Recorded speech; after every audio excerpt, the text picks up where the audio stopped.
Film boshida biz tepalikdagi mafiyalarning o'zaro kelishuvlarini ko'ramiz. Bu joyda asosan film qahramoni bo'lgan Massima va uning otasi bor edi. Otasi kelishuv tuzayotganiga qaramay, Massima ular yonida emas, bir chekkada turib, durbin orqali suv bo'yidagi qizlarni kuzatar edi. Shunda nimalarnidir kelisha olmay otasi Massimaning yoniga keladi va o'g'lidan "Nimani kuzatyapsan?" deb so'raydi. Shunda o'g'li jilmaygan holda otasiga durbinni beradi. Otasi ham durbindan qizlarni ko'radi va "O'g'lim, chiroyli qizlar ko'zning jannati, ammo joningni do'zaxi bo'ladi" deb kuladi. Va yana qo'shimcha qilib jiddiy gapira boshlaydi. "O'g'lim, endi yosh bola emassan. Ulg'ayding. Bu yurishlaringni tezroq yig'ishtirib, mening davomchim bo'lishing kerak. Qachondir men bu dunyodan ketsam, oila va ishlarimning kattasi o'zing bo'lib qolasan" deydi. Buni qarangki, ayni o'sha vaqtning o'zida xuddi Massimaning otasi nimalarnidir sezgandek, ularga o'q uzishadi. Va hozirgina o'z o'g'liga maslahat berib turgan ota bu dunyoni tark etadi.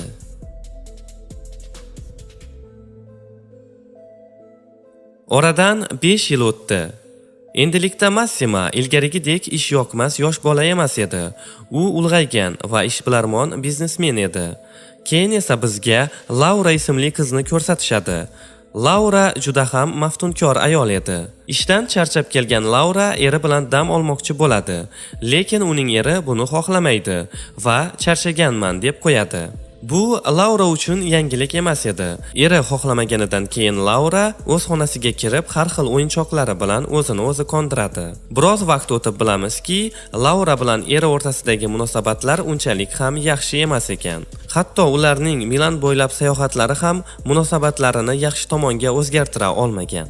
Laura barchasini dugonasiga aytib berar edi. Shunda ular dugonasi bilan yotgan joyga Lauraning eri kelib, Lauraga xuddi uni ustidan kulgandek hazil qiladi. Bundan keyin albatta Lauraning qattiq jahli chiqib, erini bir itarib basseynga yiqitadi. Kayfiyatsiz tushkunlikka tushgan Laura kechqurun shahar bo'ylab aylanib yurardi. Shunda Laurani Massimaning odamlari o'g'irlab ketishadi. Ertasi kuni qiz xuddi qasrdek uyda uyg'onadi. Kecha nima bo'lganini eslay olmagan Laura juda qo'rqishni boshlaydi va eshikni uraveradi.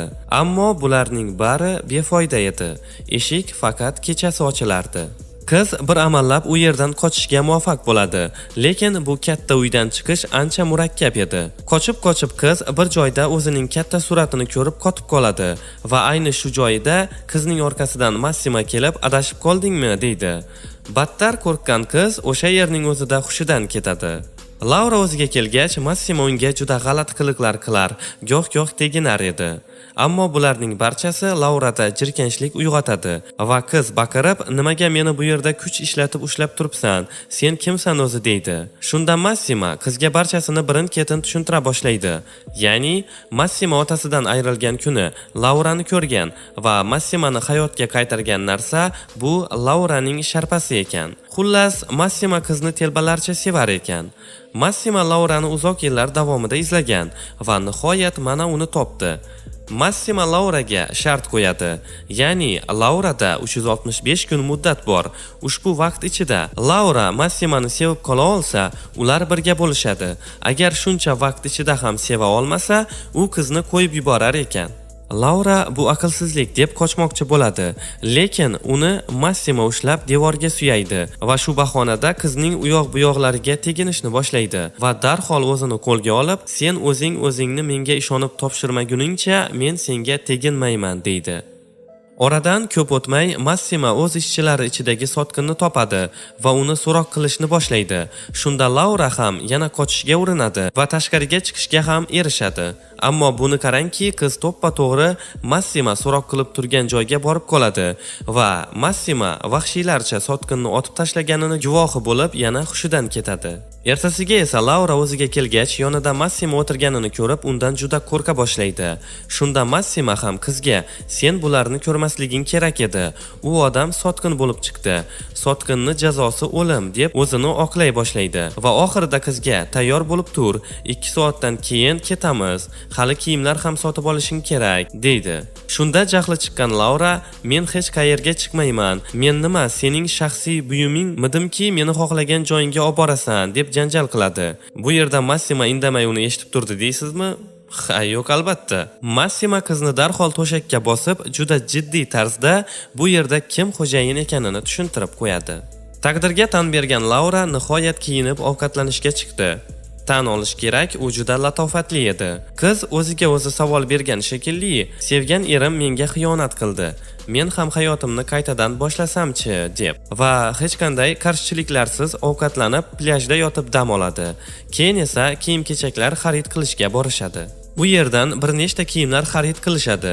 Laura ichkariga kirib o'ziga ichki kiyimlar kiyib ko'rib turganida, u yerga Massima ham bostirib kiradi va qizga havas bilan qarab turardi. Shunda qiz unga chiqib ket, bo'lmasa buni boshqa umuman ko'rmaysan deydi. Massima esa qizni bo'g'zidan ushlab, bu yerda nima bo'lmasligini men hal qilaman deydi va bu ishi bilan qizni yana ranjitadi. Qiz xafa bo'lib u yerdan chiqib ketadi. Lekin biroz o'tib qizga dabdabali hayot yoqib qoldi shekilli, u bugungi tunni Massima bilan o'tkazmoqchi. Chiroyli bo'lib yasanib ham oldi. Ustiga ustak Massima ham qizdan sen bilan qanday muomala qilsam senga yoqadi, menga o'rgat sen bilan yaxshi muomalada bo'lishni deydi. Qisqa qilib aytganda, ular o'rtasida iliqlik paydo bo'la boshlaydi. Ular bir-birlariga shunaqangi shahvatlarini keltiradigan hazillar qilishardiki, chetda turib ularni ko'rgan odamlar hayron qolishardi. Bir kuni ertalab uyqudan uyg'ongan Laura yonida yalang'och yotgan Massimani ko'rib, hislari uyg'onadi va uni ham qiynash maqsadida o'zi ham yalang'och holda uni ko'z oldida dush qabul qila boshlaydi. Shunda Massima qizga yaqinlashib, "Men bilan bunday o'ynashma" deb ketadi. Bundan keyin Massima ham qizning hislari bilan o'ynash maqsadida qizni bir xonaga olib kiradi va uni qo'l-oyoqlarini bog'lab, uning ko'z oldida boshqa bir qiz bilan aloqa qila boshlaydi. Buni ko'rib Laura juda qiynalardi. Keyin esa Laura alamidan shunaqangi ochiq-sochiq kiyinib barga boradi va u yerdagi bir yigitni o'ziga rom qiladi. Lekin yigit unga juda ham tegina boshlaganidan keyin qiz u yerdan ketmoqchi bo'ladi. Ammo bu yigit ham katta bir mafiozalardan bo'lib chiqadi. Qizni osongina qo'yib yuborgisi kelmaydi. Buni ko'rgan Massima jahl bilan ularga to'pponcha tirab, qizni zo'rg'a olib ketadi. Massimaning bu qilgan ishidan keyin ikkita katta mafiozalar o'rtasida urush kelib chiqadi. Vaziyat chigallashganini sezgan Laura Massimadan kechirim so'raydi, ammo baribir ham ular janjallashib ketishadi va kutilmaganda Laura suvga tushib ketadi. Massima esa hech ikkilanmasdan qizning orqasidan o'zini suvga tashlaydi. Bir amallab qizni suvdan ham olib chiqadi va ular o'rtasida sevgi paydo bo'ladi. Ular o'rtasida nafaqat sevgi, balkim yana nimalardir ham bo'ladi. Lekin endi u joylarini kinoning o'zida ko'rasiz. Afsuski, hozir ko'rsata olmaymiz. Sal keyinroq ular ziyofatda raqsga tushib turganlarida ular yoniga Anna ismli qiz keladi. Ma'lum bo'lishicha, u qiz bilan Massima oldinlari uchrashgan ekan. Shunda Anna Massimaga "Topganing shu bo'ldimi? Sen meni sevgimni qadriga yetmading. Men esa sen sevgan qizni yo'q qilaman" deb ketadi. Ziyofatdan so'ng Massima Lauraga uni qattiq yaxshi ko'rishini aytib, uni oila a'zolarini ko'rib kelishga yuboradi. Shu Massima biroz vaqt yo'q bo'lib ketadi. Hattoki Lauraning qo'ng'iroqlariga ham javob bermasdi. Tushkunlikka tushgan Laura dugonasi bilan barga boradi. U yerda uni oldingi eri uchratib qoladi va uni ortga qaytarmoqchi ekanini yaxshi ko'rishini aytadi. Ammo endi buni Laura xohlamas edi. Yo'q deyishiga qaramay eri uyigacha bostirib keladi. Lekin uyda Massimani o'tirganini ko'rib, u yerdan ortiga qaytib ketadi. Massima kelganiga Laura juda xursand edi. Undan "Nimaga yo'q bo'lib ketding? Nima bo'ldi o'zi?" deydi. Ammo Massima hech narsa deb javob beradi-yu, ular yana jinsiy aloqa qilishga kirishib ketishadi. Aloqa paytida Laura Massimaga u juda ham uzoq kutgan gapni aytadi. Ya'ni, "Men seni sevaman. Bu uchun hatto 365 kun ham kerak bo'lmadi menga" deydi. Bundan Massimaning kayfiyati juda ko'tarilib ketadi. Hattoki boshida ishonmaydi ham hazil qilyapti deb. Ertasiga esa Laura Massimani ota-onalari bilan tanishtiradi. Lekin qizning ota-onalari yigit mafioza ekanini eshitgach, qizni qo'llab-quvvatlashmaydi. Shu sababli ular Lauraning ota-onalarini to'yga taklif qilishni xohlashmaydi. To'yga faqat Lauraning dugonasi taklif etiladi. Laura va dugonasi birgalikda kelin ko'ylaklar tanlashadi. Quvonchi ich-ichiga sig'mayotgan Laura dugonasi bilan mashinada kelishyapti.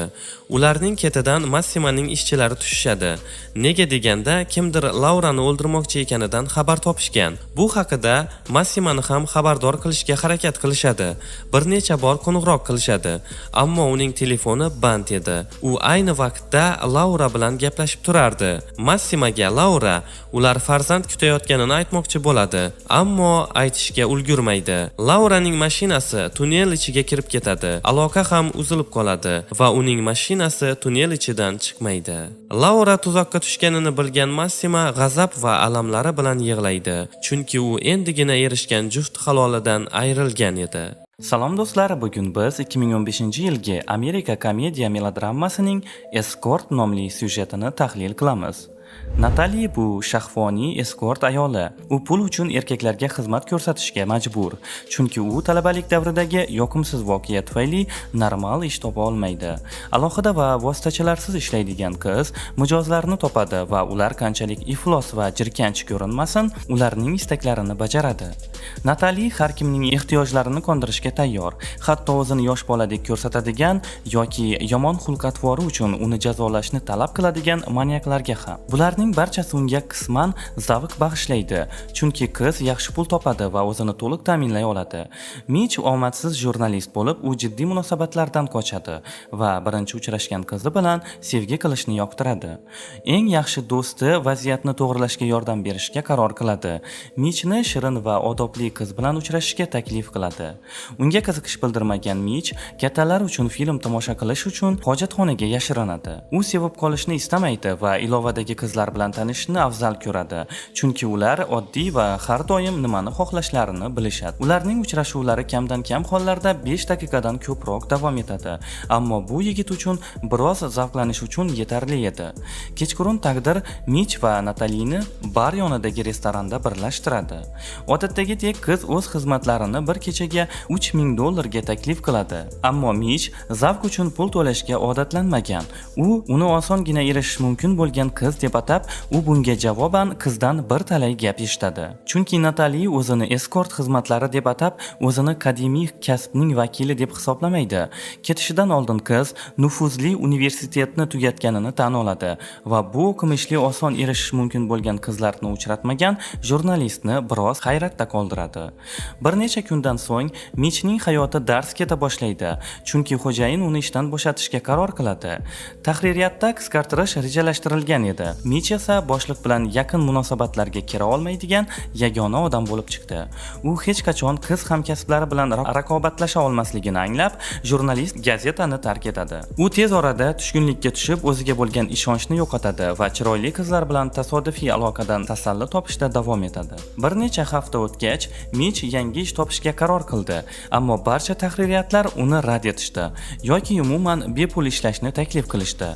Jur'at etgach, u moda jurnaliga murojaat qiladi, ammo bu yerda ham Mitchni professional jurnalist deb hisoblamay rad etishadi.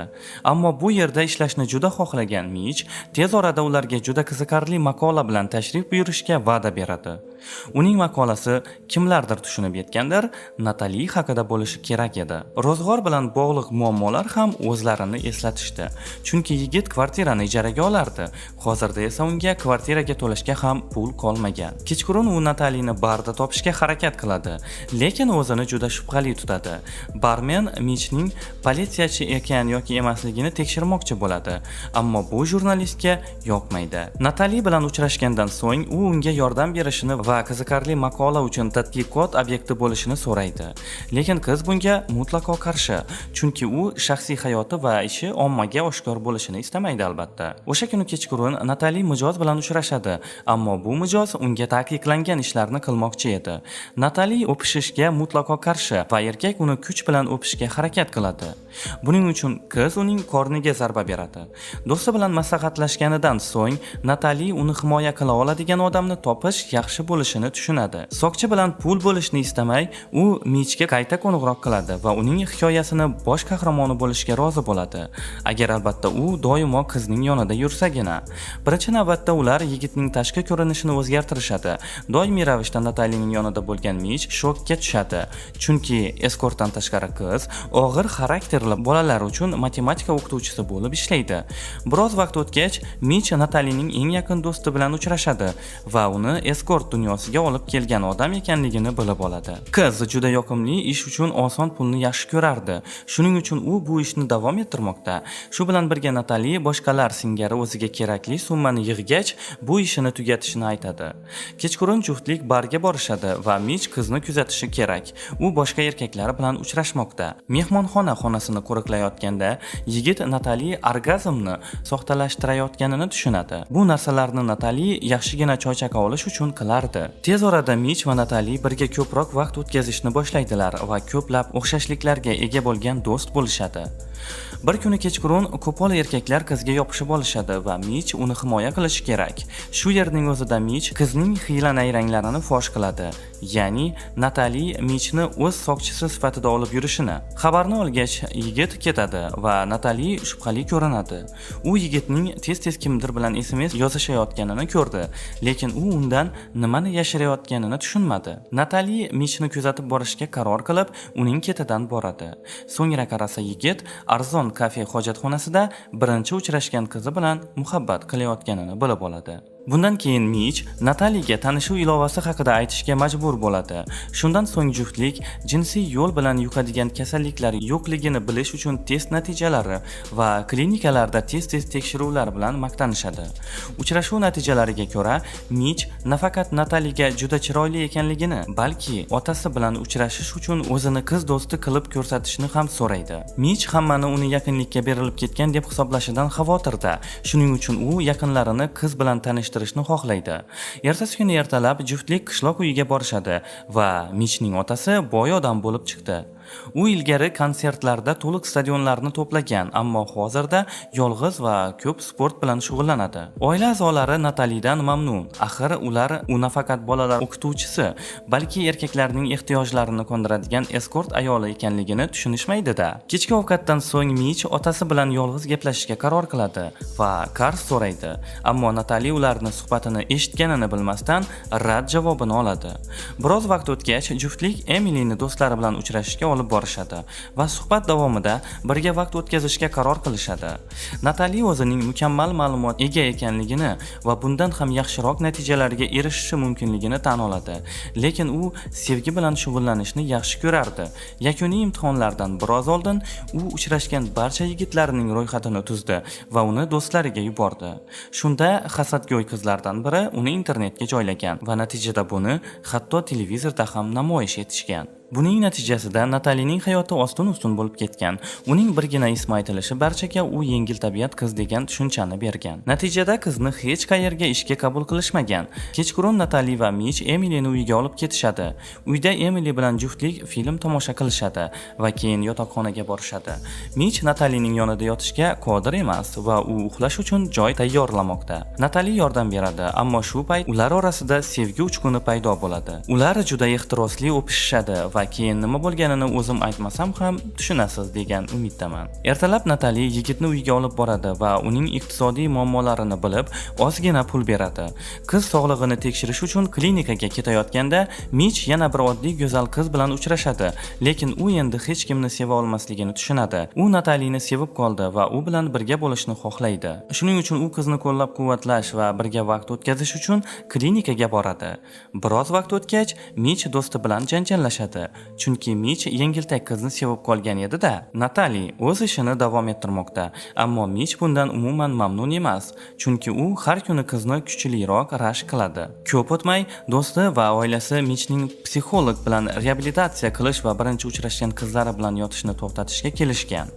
Bunday imkoniyatni e'tiborsiz qoldirib, Mich Natali bilan yana uchrashadi va uning o'ziga yangi mijoz qidiruvini kuzatib boradi. Va bu galgi erkak ham qizga qo'pol muomala qiladi. Shundan bilan Mitch unga hujum qiladi va qattiq uradi. Qiz uning xatti-harakatlaridan hafsalasi pir bo'ladi, lekin nima bo'layotganini tushunishga urinishlar janjal bilan tugaydi. Bu juftlik psixologik travma qurbonlari ekanliklarini tushunishadi. Natali erkaklar bilan pul uchun uchrashadi, chunki u rad etilishdan qo'rqadi va Mitch munosabatlarga tayyor bo'lmagan go'zallar bilan zavqlanadi, chunki unga bolaligida unchalik e'tibor berishmagan. Janjaldan keyin Mitch va Natali o'z hayotlarini davom ettiradilar. Natali har doimgidek yaxshigina pul evaziga oilaviy keksa erkaklarni xursand qilar edi. Mitch esa bu qiz haqida maqola yozishga harakat qilardi. Bir necha hafta o'tgach, u ishdan voz kechish uchun moda jurnalining ofisiga qaytadi. Ayol bunday o'zgarishlardan hayratda qoladi. Axir ilgari Mitch ular bilan ishlashga tayyor edi. Nima sababdan bunday qaror qilganiga tushuna olmayapti. Natalini tanishuv xonasida topgan Mitch u bilan shaxsiy suhbatlashish uchun boshqa turmush qurgan mijozni haydab chiqaradi. Yigit qizni sevishini ilk bor unga aytadi, lekin javob olmaydi. Natijada uni abadiy tark etadi. Bir necha oy o'tgach, Mitch barcha nashrlarni ortda qoldiradigan eskort qizi haqida ulkan maqola nashr ettiradi. Ayni paytda Natali o'ziga munosib ishni topgan. U yerda uning o'tmishi emas, balki insonning ta'limi va qobiliyatlari qadrlanadi. Xo'jayinning qizi internetda ta'qib qilingan. Shuning uchun u qizni xafa qilmoqchi emas. O'zini anglashga intiladigan Mitch reabilitatsiya kursidan o'tadi. Tez orada u otasining oldiga keladi va tushunadiki, uning otasi o'z figurasini yaxshi holatda saqlashdan ko'ra ko'proq chekishni yaxshi ko'rar ekan. Maslahatlashib Mitch uning baxt saodati uchun kurashish kerakligini tushunadi. Bir necha daqiqadan so'ng u Natalini o'z ostonasida ko'radi. Qiz uning u haqidagi maqolasini ushlab turar edi. Keyin esa qiz yigitga o'z sevgisini izhor qiladi, lekin javobni kutmasdan ketmoqchi bo'ladi. Ammo Mitch o'z sevgilisini qo'yib yubormoqchi emas. Yigit qizni to'xtatadi va umrining oxirigacha birga bo'lmoqchi bo'lgan qizdan bo'sa oladi. Shu tariqa film o'z nihoyasiga yetadi. Hurmatli do'stlar, agar film sizlarga yoqqan bo'lsa, iltimos videoga like bosib, kanalimizga obuna bo'ling. E'tiboringiz uchun rahmat. Xayr, salomat bo'ling.